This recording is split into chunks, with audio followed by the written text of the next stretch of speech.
My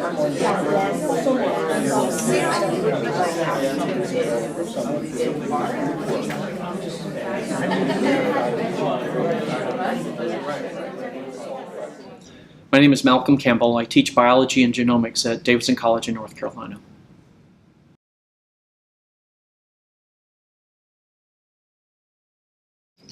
In the morning, we emphasize mostly assessment and how faculty should be thinking of their instruction the same way they think about their science, and it should be data-driven. How do you know that what you're doing is effective? And by effective, we mean how do we know that students can do something that they couldn't do before? So there are ways of describing the level of knowledge and how high up that Bloom's taxonomy you go.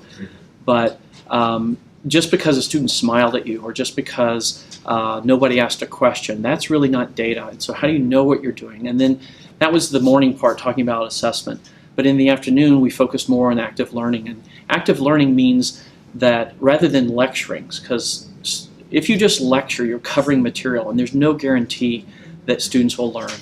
And so how do you engage students in their own education? Because in order for them to learn, they have to be active. They have to put in effort. Nobody learns by just sitting there.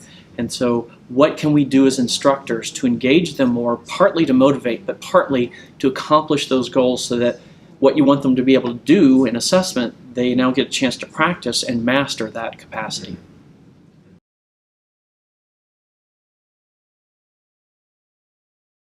In my experience, students notice the difference, and they notice it right away. And initially, they reject it because it's different. It's not what they had in high school or some other classes. But I explain to students what we're doing and why we're doing it. And the reason we're doing something different is because we want them to learn and retain the information and use it after class. And so students notice the difference, but what happens over the course of a semester, and I've been doing this for a number of years, is students initially don't like it, but by the end of the semester they wonder why more classes don't do this. And they actually want it. And students will tolerate a lecture because they know how to do that. But it's sort of like the first time you've ever had pie. You know, why would you eat bread when you can have pie? And so students will get on board, but anytime people do something new, you need to help them make that transition. And so what we talked about today a lot was making that transition, what it looks like, and then how you help not only students but faculty overcome some of the inertia or their anxieties about it. One of the things I talk to my students about is I say, you know, do you really think you're better at remembering things than this device? This never forgets. And so if your objective is to learn a bunch of facts, you're going to lose. But what that device can't do is synthesize information, make new connections, come up with creative new solutions. So if you're looking for a job that pays you to memorize, you will never find that job. Employers want students to be able to think, to work as a team, to communicate, to problem solve. That's what we're going to do. We're going to train you for not just a particular job, but for a career of your choosing. But there's no job out there for memorizers. You know, there's a name for this little divot right under your nose. I don't know what it is, but there's a name.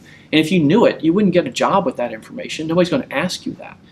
They're going to want you to be able to do something that a computer can't do.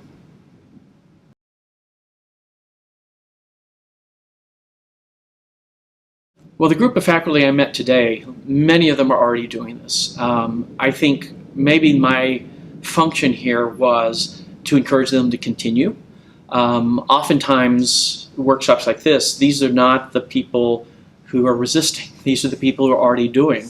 And they might want to pick up some nuances here and there. But the reality is we all get better with time. And so whatever they're doing currently, maybe they could do a little bit more or with a different twist. My experience has been that students begin to demand this kind of instruction. And so hopefully other faculty will hear about it, will feel the pressure to engage their students more, and so more will begin. But you just have to start. You have to start somewhere. It's not going to be perfect. Nobody's scholarship was perfect the first time, so nobody's teaching is going to be perfect. And if you expect that, you're setting yourself up for disappointment. But incremental improvement is still improvement. And so I think all the faculty that I met today, they're all interested, and some of them are doing it more than others.